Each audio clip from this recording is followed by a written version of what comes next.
Father, we thank you for your word.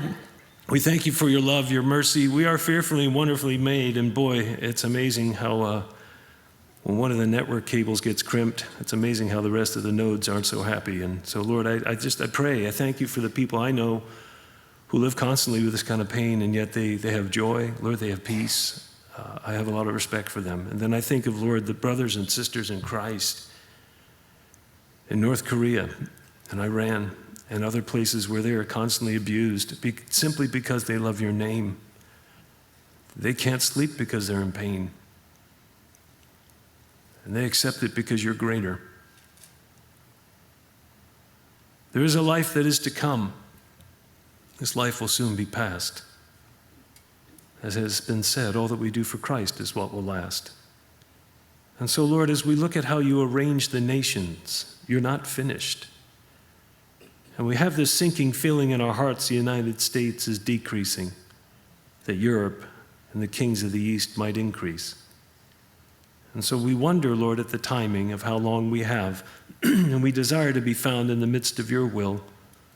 And we thank you that your mercies are new every morning.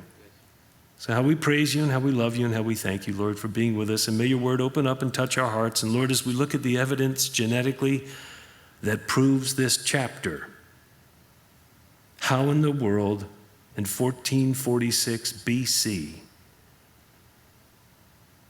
could Moses get these things right? It had to come from you. So thank you for this witness, Lord, as we go through Genesis. In Jesus' name, amen.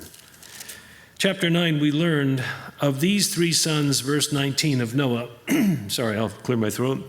Of them was the whole earth overspread. And so now chapter 10 begins to give that process of how the earth was overspread. And so in Genesis chapter 10, verse 1, now these are the Toledah, here's that word again, generations. So we come to yet another section of Genesis detailing for us how things are going to go forward with the nations and the plan of God for the nations. And getting to that thought, turn to Acts 17 for a minute. Right turn. Acts 17.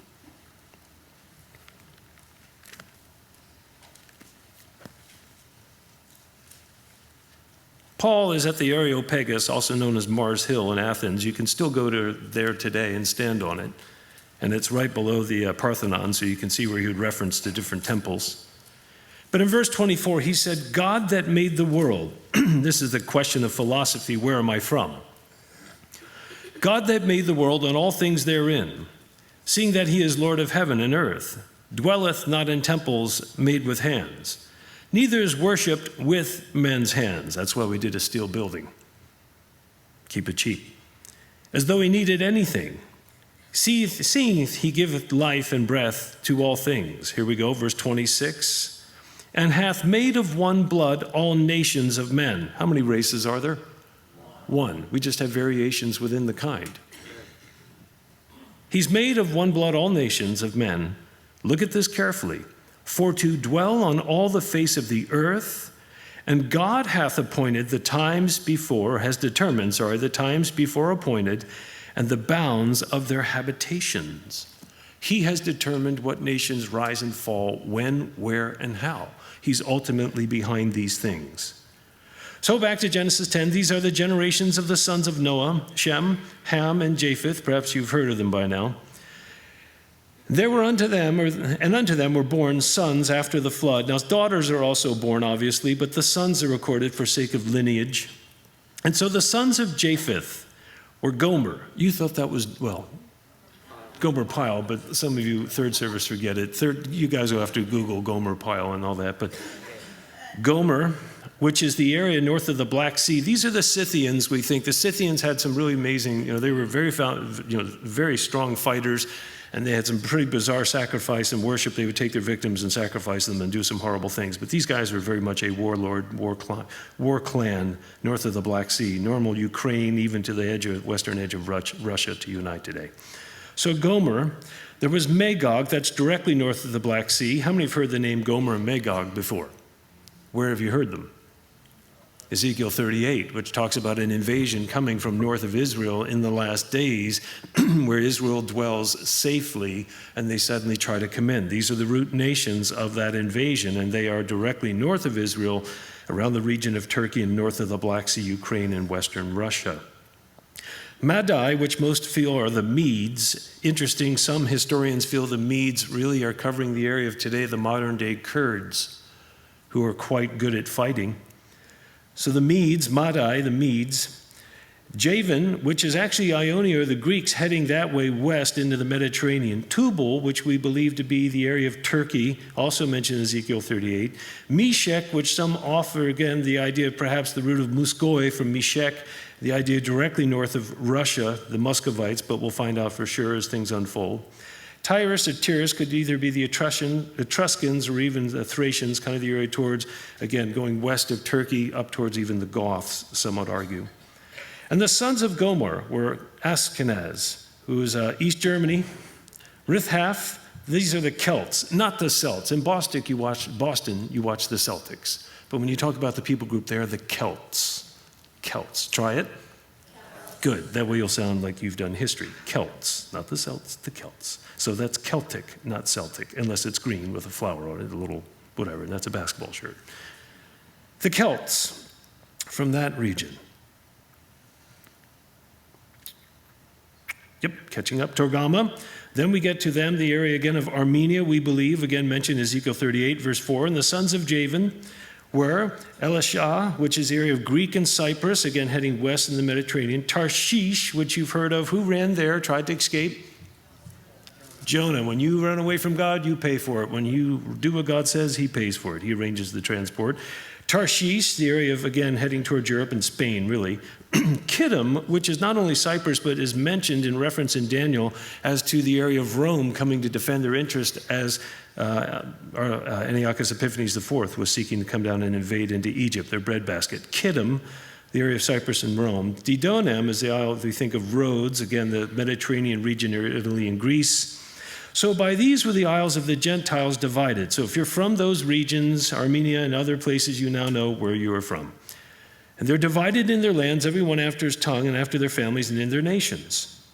And so, verse 6, and the sons of Ham, Cush, which is Sudan, Ethiopia, Egypt, heading down basically the Nile River to where it splits into the Blue and the White Nile, that region. We also learn of them coming up in Ezekiel 38.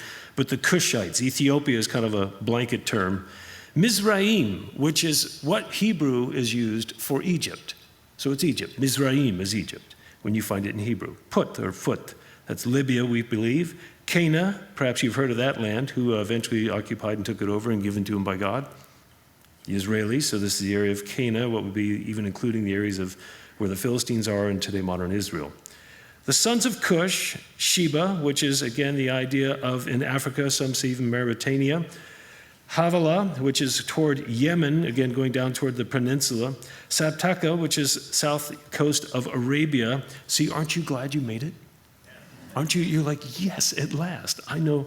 Don't worry, we have some good things.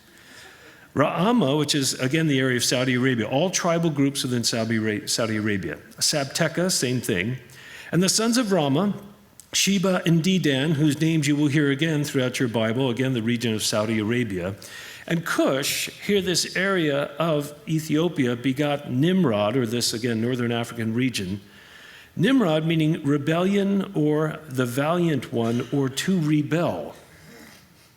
Nimrod.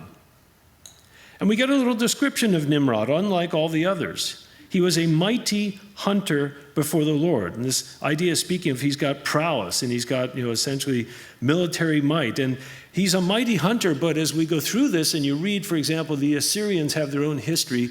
The Assyrians mention Nimrod. They mention the line of their kings coming from Nimrod. They call him also in their records a mighty hunter, but they also refer to him as a hunter of men. He's an empire builder. And he begins to go on the offensive and to dominate other peoples. And it's quite interesting where he sets up headquarters. He was a mighty hunter before the Lord. Wherefore it is said, even as Nimrod, the mighty hunter before the Lord. And the beginning of his kingdom was Babel. 2 times translated Babel, 257 times translated Babylon. Babylon. Now, if you'd like to lose 2.5 days of your life to watching YouTube, you can go watch the Know Your Enemy series.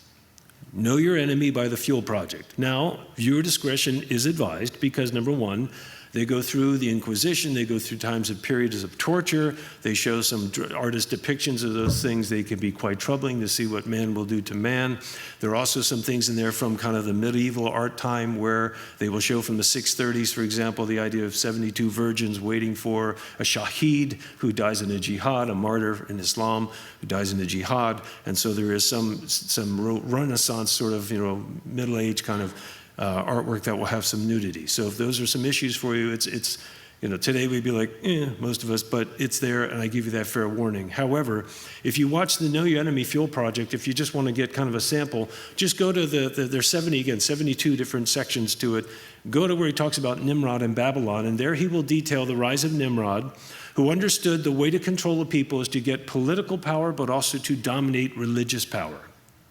And so Nimrod would work with both political and religious, and would actually start his own false religious system of mother-child worship, which they then trace all the way through to the modern era of a false gospel, false mother-child relationship that is depicted. And what the Fuel Project did is they essentially encapsulated two different books, one called The Two Babylons by Alexander Hislop, written in the 1880s. It's going to be hard to find that one. They still are out there.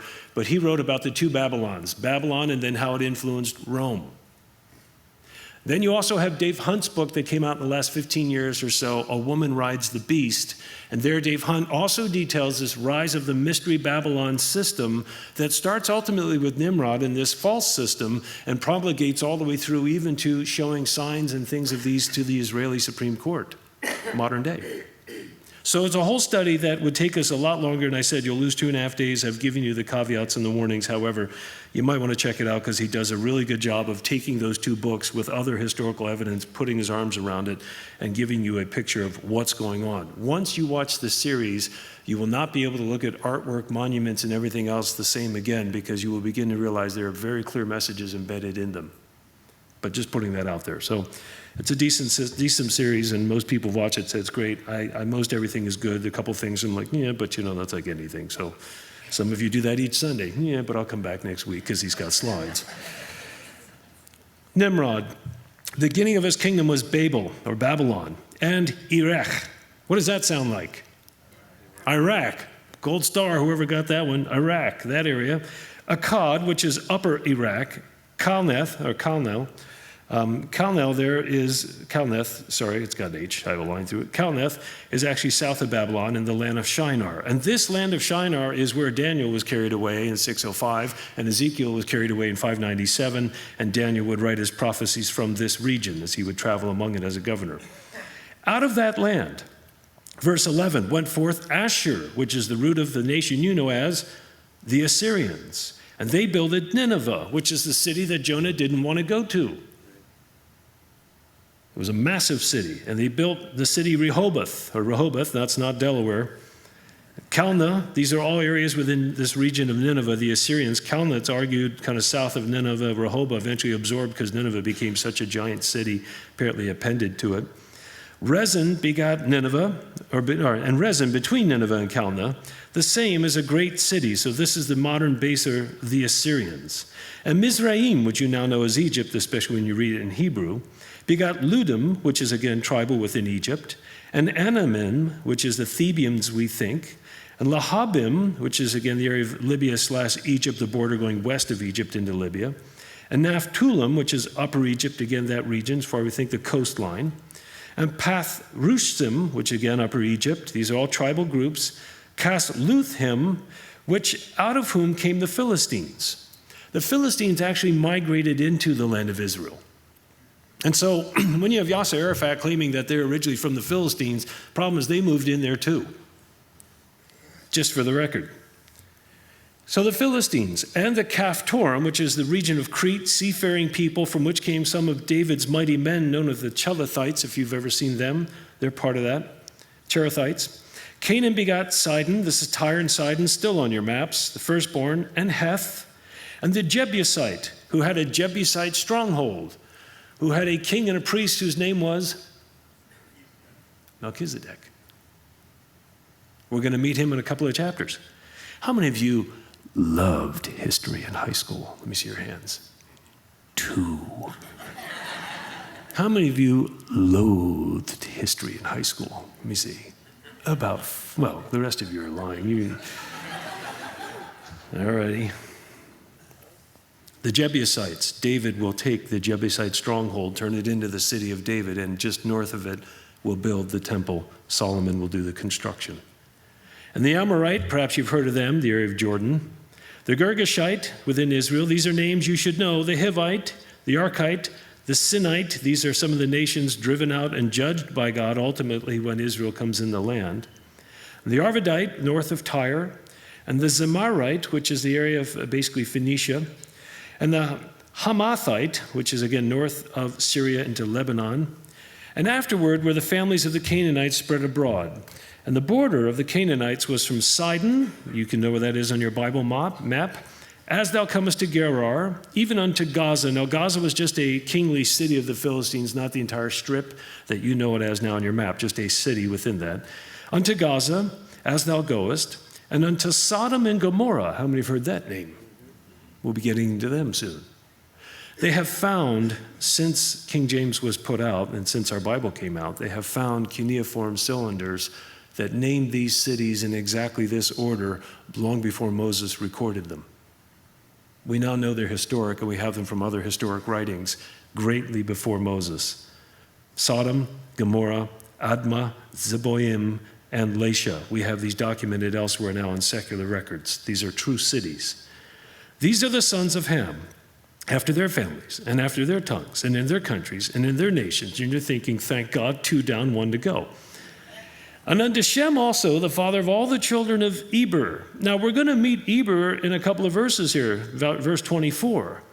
But it's mentioned that Eber comes from Shem. It's mentioned out of order that Eber comes from Shem, and then it's given to us a little further down in the order that Eber comes from Shem. So it's being acknowledged as something important. Sometimes the name is Eber, and sometimes you get a ch with it, which would be Heber. Any idea what people group come from them? The Hebrews, coming from Shem. The father of the children of Eber, or Heber, if you got to clear your throat. The brother of Japheth, the elder, even of him were children born. So that's the big picture. Now we get the detail. The children of Shem, Elam, which is another name you know for Persia, the area of Iran, also Shemites. Asher, which is Assyria. Arphaxad, again the region we think of, basically Armenia, that region. Lud of the Lydians. Amram, that's North Syria to us. And the children of Amram were Uz, that's the area of Idumea, from which Herod the Great will come, the Edomites, that region, east of the Dead Sea, southern Jordan to you and I today, Uz. Hul, which is the idea of around Mount Hermon, we think, the Jordan, Mount Hermon region. Gether, which is Mesopotamia again, the area around Iraq. And Mash. Arphaxad begat Salah, which is past Assyria. Salah begot Eber, again, from which we believe we're getting Eberus. And unto Eber were born 2 sons. Once again, more information than most people receive, which means something important happened from his lineage. Unto Eber were born 2 sons. The name of one was Peleg, which means divided. What do you want to call him? Jimmy? No, that's your uncle's name. Frank? No. I know, let's call him Divided.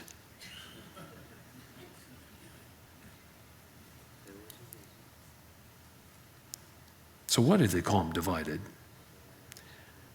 The name of one was Peleg. Here's why they called him this. For in his days was the earth divided. And that word is palag.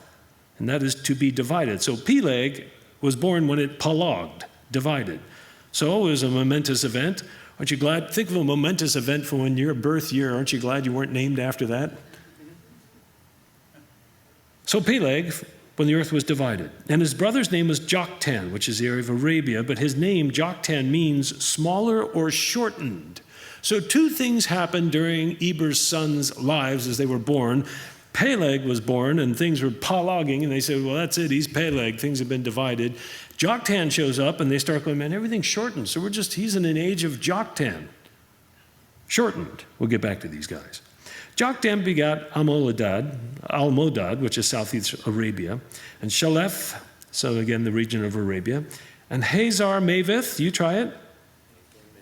There's a name if you're hurting, ladies, for one, Hazar Mavith. Nobody else will have that lunchbox. Shores of the Indian Ocean. Jerah, again, Arabia. Hadoram, and Uzal, and Dikla. These are all the Arabian, Bahrainian, sort of eastern Arabian peninsula, we think. Obal, South Arabia. Abimael, again, this region.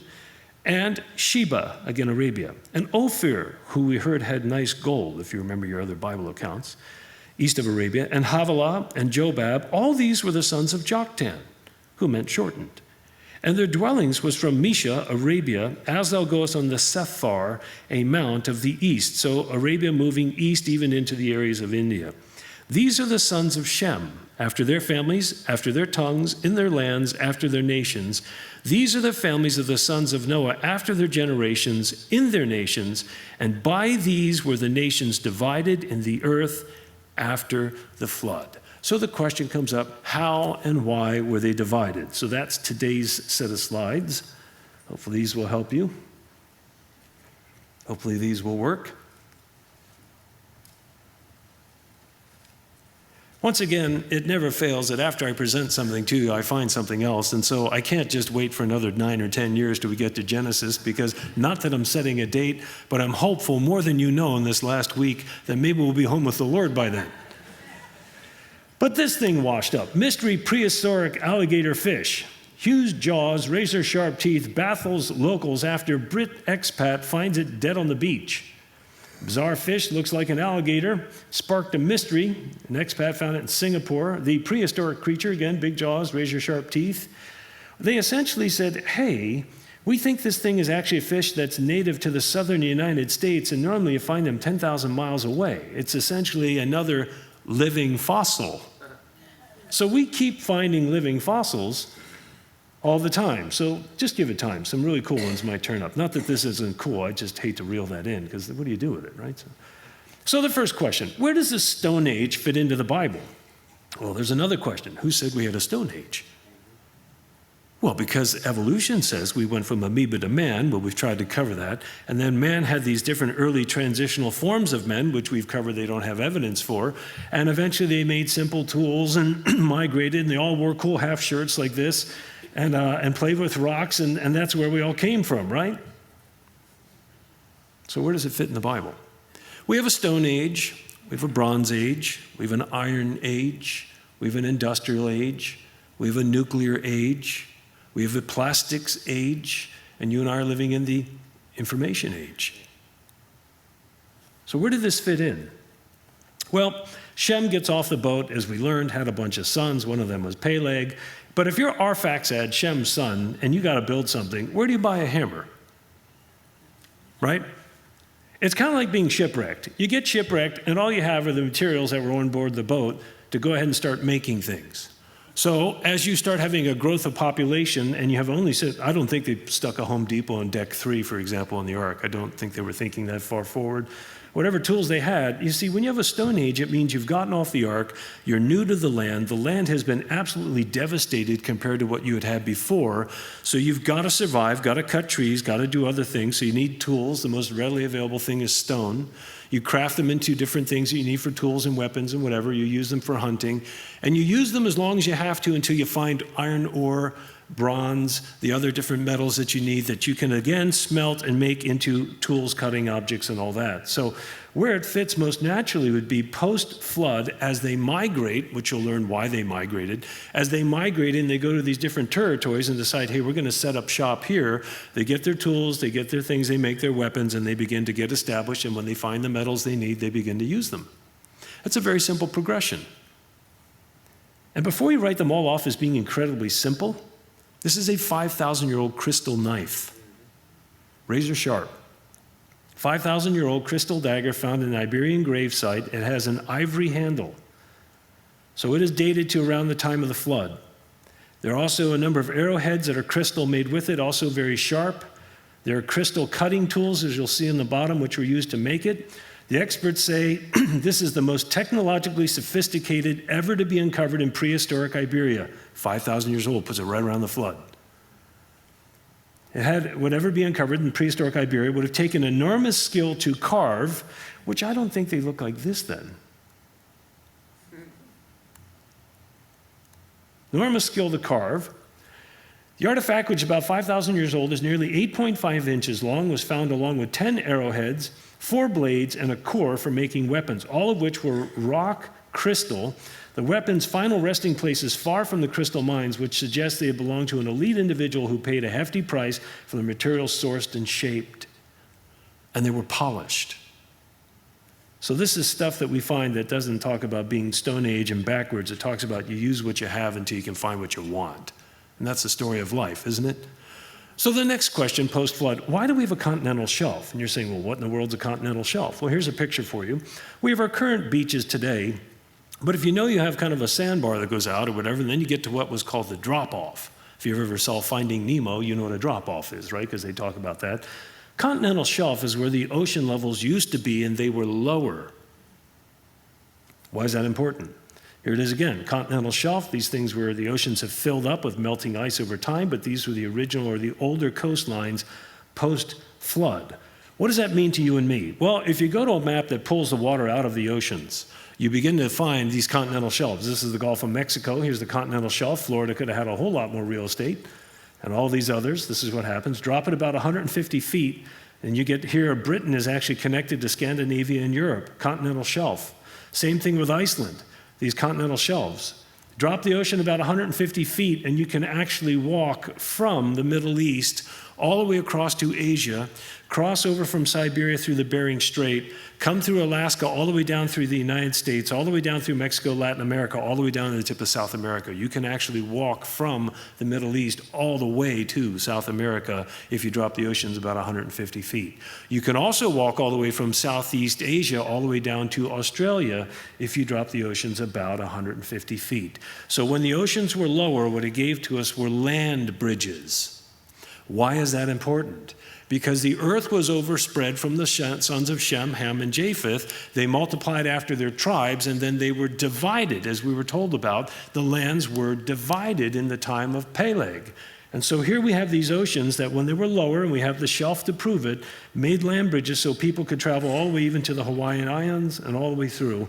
These things could be done. So it is this edge of the previous coastland that was pre or post-flood, but pre-modern day. And you can walk all through to get to these different continents.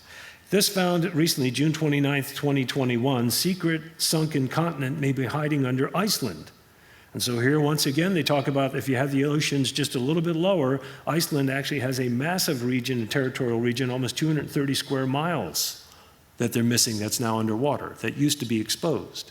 So this, again, is what is the physical evidence on the earth for a flood? Well, the oceans used to be lower, and while they were lower, it let the nations migrate all around, and somehow those oceans rose up again, isolated those people groups, which then gave rise to recessive traits, allowing them to become dominant, which the evolutionists now call race. So we isolated gene pools. So the next question, well, that's great, the oceans were lower. So what made the oceans fill in? We talked about that, see? When the fountains of the deep were stopped, the magma stops. When the magma stops, the oceans begin to cool. As the oceans begin to cool, the precipitation begins to slow down, the evaporation precipitation. As that happens, then the snow begins to get less and less in these colder areas. That slows down. As that happens and the temperatures rise as there's less snow going on, then the glaciers that we've seen all through, for example, the Midwest here, they will begin to melt because they're not being resupplied and recede. And as they recede, that melted glacier water is going to fill the oceans. And we know the glaciers used to be further on our continents, and they've receded. And in receding, the water had to go somewhere, and where it went was back into the oceans. We also have these massive lakes that we have, like in Bonneville and Lahotan here, as well as when we showed you Grand Canyon, these massive bodies of water that suddenly spilled out, and they also went into the ocean. So post-flood, over a period of, remember, they talked about 500 years last week for an ice age. These things cool off, the snow stops, then the temperatures rise, it begins to heat, they begin to melt, they begin to recede, the oceans begin to rise. It takes a period of some hundreds of years, and suddenly everybody's isolated. That's what the Bible explains we should look for in some fashion, and if you drop the ocean again 150 feet, this is all possible. Now, before you just laugh and say, well, forget about it, here's essentially how the nations have migrated from Genesis 10. This is what the Bible says, 1446 BC. Wonderful. Let's learn a few things. Here is a modern-day chart based on genetics of how man migrated. Note, they have the out-of-Africa theory because that denies the biblical model of it coming out of the Middle East. Of course, we don't know where Adam and Eve originally started, and on, but note the fact that the choke point for this is in the land of Shinar. And from the land of Shinar, they go all the way through the Bering Strait, all the way through the United States, all the way down here. And so here's an interesting thought for those who do like history. Go back and look at these people took the longest to get to where they wanted to be, which means you should expect these societies to be less technologically advanced than these societies in the same period of history. And they are, because they took a longer time to get where they were going. So what you're looking at here is mitochondrial DNA. That's good. What's mitochondrial DNA? Well, remember we showed you a cell, and you have nuclear DNA, and then you have in the mitochondria area mitochondrial DNA, and you get that from your mama. And so these are how women have inherited from that original source, and how once again that mitochondrial DNA information has migrated around the earth. And notice the hot spot is Babylon. And out of the land of Shinar, everything migrates out from there. This is modern day genetic research 2017. That other chart I showed you was based on Table of Nations 1446 BC. They match. Your Bible's right. Here again, another study, mitochondrial DNA. Notice again, the Middle East is where it all goes out from, and everything erupts from there. That follows a flood account and 8 people leaving that ark. This is modern day genetic research. Now, just to review, what is mitochondrial DNA? Well, when you were conceived, your parents contributed genetic information. Both of them contributed to your nuclear DNA in your middle of your cell, nuclear DNA. DNA is what we think of as DNA. But your mitochondrial DNA is out in the mitochondria, and these nuclear DNA come from both. Mitochondrial DNA comes only from the line of your mother. Whether you're a male or a female, you always inherit it from your mother. So, for example, in a chart like this, the circles are the women, the squares are the men. Ladies, no jokes. Notice when this union of male and female reproduce, the daughter inherits from her, the daughter inherits from her, and the son inherits from her. When they get married, the daughters continue to promulgate their mitochondrial DNA to their descendants, as you see here. But in this case, the son, he does not. It is his wife who will promulgate her mitochondrial DNA to her offspring. And this is why we can track it. It goes back to a single source. And it migrates, as Genesis said. Now, it takes 2 to tango. And so Y chromosomal studies, or Y DNA, also through the men, has yielded the same kind of results. Guys, this is what we inherit from our fathers. And once again, surprisingly, that genetic migration pattern matches what we're told here in Genesis. And again, this is research in the last 15 to 20 years that has come out and shown Genesis 10 is exactly right. Thought I'd point it out. Here again, DNA of Y-DNA, and again how it's broke out and the length of time to get there. So interesting as well here, the amount of time for them to traverse different places, but all coming again out of, look at this, the Middle East, as Genesis tells us.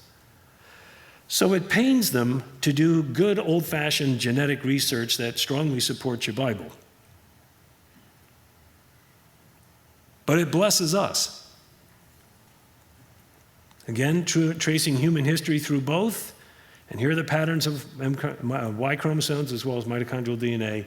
And again, it hubs in the Middle East, and it spreads all over the world. And when you drop the oceans, it explains how they got to where they're going because they had land bridges. This fits Genesis. This does not fit lots of different hominids evolving spontaneously in unique lines that are all over. That's not supported genetically. We find a clustering to an original pair that goes all around the earth, and they all inherit from them and they all share from them. That's the Bible. Okay. So unto Eber were born 2 sons. The name of one was Peleg, for in his days the earth was divided, and his brother's name was Joktan, which again meant shortened. So here's Peleg. And the continents are divided. And notice we're about 120 years in. 75, 129, 159. About 150 years in. The continents get divided. So again, talking about snow coming off the flood, these things beginning to melt and recede. About 150 years in after the flood, everybody starts moving around, they get divided. Another interesting fact to consider is note that Noah could have met Abraham and talked to him. You don't think of it until you line up the numbers. Note also that Shem could have talked with Jacob and Isaac. So the history we have coming to Moses orally is coming from Shem or Noah to Abraham, which goes right down to even Joseph, which goes right down to Moses, who records these things. We actually have a very good base of knowledge because of the proximity to those who actually saw it as firsthand witnesses and passed it down. So these are interesting to consider. Now, the other name, Joktan, shortened. Here's Peleg when the continents are divided. Do you notice anything starting to shorten? Lifespans. So the continents were divided, and man's life was shortened. That would fit Peleg and Joktan. And that's the time period that it happened. They went down by half in a generation. So here are the theories of what does divided mean. Well, some think it's chapter 11, the languages and the nations dividing at the Tower of Babel. Others think the continents moved subsequent to the flood from Pangaea. I think that movement happened during the flood and actually caused a lot of the superheating of the oceans. Others think that the water came up and divided the high spots where the glaciers melted and isolated people. And I think that's our best answer. Time will tell. We've gotten a lot better in our research. But these oceans, the Mediterranean, the Black Sea, these are actually backfills or spillways that have come from rising ocean levels that pushed the way further inland and eventually took over these areas. Note the continental shelf of the Black Sea again, for example, filled these areas up and took over more land. And we can prove that because here in the Black Sea, 311 feet down, they found a town. And they find these around the world. 150 feet down in the Black Sea, they found another, again, ancient shoreline before the glaciers and everything melt. The same thing with the continental shelf. And they've actually found towns with structures, artwork, pottery, 150 feet and further down under the water. Why would you build a town 150 feet underwater? And so they have the artifacts. Here in Crimea, same thing. So here's the pottery they find. Here are the structures, the stone things that have been left behind. We have cities that are post-Noah's flood, pre-rising of the oceans in Peleg, that they built, that they probably occupied maybe even for 100 plus years, and then suddenly the ocean levels rise. They have to abandon them and move further up the coast and move inland. We have these not only here in Black Sea. The Egyptians have found 30 feet underwater in the Mediterranean, an ancient city, again, statue being pulled out from it. Also towards Cuba, near Havana, 2,000 feet below, a ship is filming fragments of a city that has man-made structures. The oceans used to be a lot lower in different places, and then they rose, which would divide the continents, break off the land bridges, and force these guys to be migrating all over and spread out among the earth, just as the Bible said. So here we have again Shem, Ham, Japheth. Here we have the lines that come from them. We'll kind of look at the mapping as we go through. But now the big question. Here's a map, rough idea of these nations. We will post this again as a PDF. You can go back and look at these. We'll get them up this week. You can go back and check them out, but these different areas that were there. So why did they spread out? We're out of time. We're going to do that one next week. Let's stand, let's pray. In the beginning, God created the heavens and the earth. And he said, let us make man in our image. And he created man for fellowship with himself, that we might learn the things of God. We might know his presence, know his love, his acceptance, to know a good Father in him who there is no sin, and to be loved. That's why God made you, for a relationship with him, that you might know him and you might know his love. If you have not come to know the love of God because you've been hiding behind the answer that science explains God away, may I humbly suggest to you, you really don't have any evidence. That theory is in such trouble, and it's only getting worse for them. Amen. Genetically, it holds up. The Bible is true. Migration into mitochondrial DNA, the Bible is true. Age of the earth, the Bible is true. Reproduction of animals after their own kind, the Bible is absolutely true. Fearfully and wonderfully made, we're still trying to handle this machine and make duplicates that'll work as good. We're still, with all our technology, still not as close as we should be. You are fearfully, uniquely, wonderfully made. So why would you go through life empty and go through life under his condemnation, and go through life knowing that he's going to have to judge sin because he's holy. He's judged this earth once. We've showed you the evidence. He doesn't want to judge you. He wants to forgive you, pardon your case, and dismiss your case and pardon you. But the only way that can be done so God can be just is for you to receive the punishment or the payment for the punishment you deserve. And that is through Jesus Christ. He is the Son of God. We've been going through John's Gospel on Wednesday nights. He has been clearly saying to the Jews, God is his Father. He is the Son of God. Before Abraham ever existed, he is. He's always existed. The Jews constantly picking up stones to stone him for blasphemy. Rather than believe he's God in human flesh, come down to rescue him, they wanted to wipe him out of envy and jealousy. God has made a way for you to be back in fellowship with him. And he will not force it on you.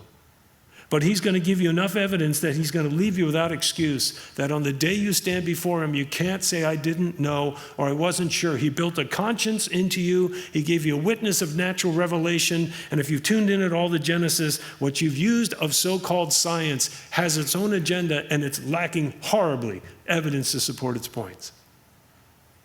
So at some point, you got to choose. When I finally understood Jesus would forgive my sins, I asked for his forgiveness because I didn't want to be judged. I know I deserved it. You don't have to be condemned. You don't have to be judged. He understands temptation. He was tempted in every nature or manner as man, yet without sin. He gets it. He's been in this world. But he did everything right so he could pay for you. How long is it going to take for you to open your heart and finally explain and receive the forgiveness and the love and the presence of God in your life? What are you waiting for? The church to be empty and you show up? Because that may be your next sign. Father, we thank you for your word, and we thank you for your loving kindness to us. And Lord, I thank you for the Table of Nations, because all it helped us do is prove mitochondrial DNA was right. Thank you for that. And thank you for giving the scientists basically a map to which they could follow. Lord, we love your word, and we thank you that it is true. And how I pray you would work it into each of our hearts this week. Lord, I ask you to strengthen your church. I'll take a little touch myself. And I thank you so much, Lord, for the mercies of God that are new every morning. May today be the day of all things, Genesis 10, for salvation. If you are here, you only have to go 2 or 3 steps, and the person around you will lead you to Christ. They'll pray with you. They'll tell you how to get into a relationship with God. But you have to ask. Thank you for your word this day, Lord. Thank you for your love in Jesus' name. And all God's people said, Amen. Amen.